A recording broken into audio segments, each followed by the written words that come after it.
So today we're going to be talking about how to improve your English reading skill fundamentally. So this video might be helpful for those who are taking a test like IELTS, TOEFL, GRE, or those who are to start an English taught degree, or those who are to work in an English speaking company or program. And their problems can be that they read too slow in English or they find reading in English very terrifying. Actually, my answer is very simple, which is you should start from reading something that truly interests you. It's like just picking up a career. If you choose something you don't like, you quit easily because when you feel tired or bored, there's nothing to motivate you. To be more specific, whenever I find interested in anything, I start to Google it or Bing it, or I search it in YouTube, Quora, Reddit, and etc. So lately I saw a post about money making and a career on Xiaohongshu, and then I started to Google the name mentioned in the post and I found a tweet. So on an account called OG Career Fair. It's basically a summary of Gary Tan. So here I'll show you how I make use of an English material from two parts. First one is content, which is my priority, and the second part is its vocabulary and grammar. This account writes, Gary differentiates between makers and hustlers. So makers including those who design, while hustlers include those who do management, sales, and marketing. Once you know which camp you fit in, it's time to go out and acquire these skills. If you're a hustler, you have to learn how to market or sell. Marketing is about helping other people communicate their problem and how their solution is the best. If you're a builder, on the other hand, you've got to make things. There's power in doing that yourself. Find a problem to solve and then build something that solves that problem. After I read these, start to look back on my own career. There were actually different stages. So right after I graduated, I basically worked as a copywriter, an editor, basically a hustler.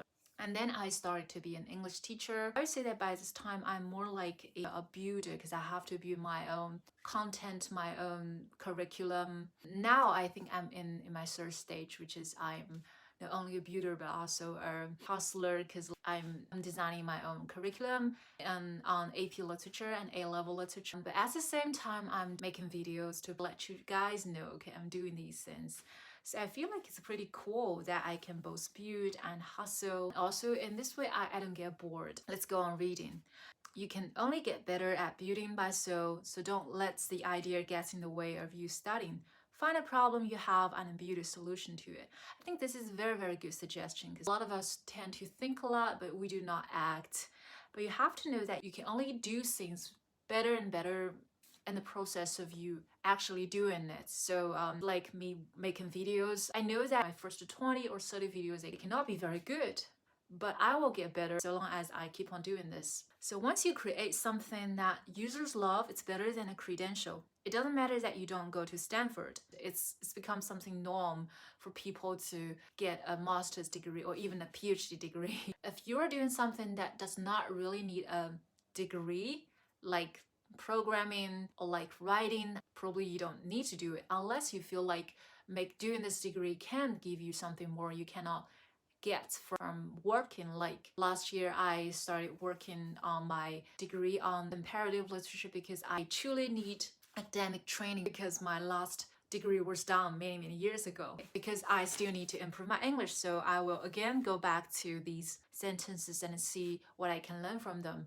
grammatically or vocabulary wise. Gary differentiates between A and B, so this is a very good collocation. Okay, which camp you fit in? So usually I would say which group you fit in, but which camp is also something very vivid, an alternative way of saying this. Also, I like it. Get in the way of doing something. It means get blocked or get hindered. So you need to pay attention that a lot of the expressions on tweets are informal. Like there are quite some imperative sentences. Here it says, find a problem you have and build a solution for it. These sentences are less used in formal writing like business emails or academic writing, including IELTS and TOEFL. If you need to write more formally, you should also read something that is longer and more formal, including magazines, newspapers, academic journals, or business reports. And after you get used to reading in English, you can restart picking up those formally scary materials and probably will feel better with them. Okay, so that's all for today.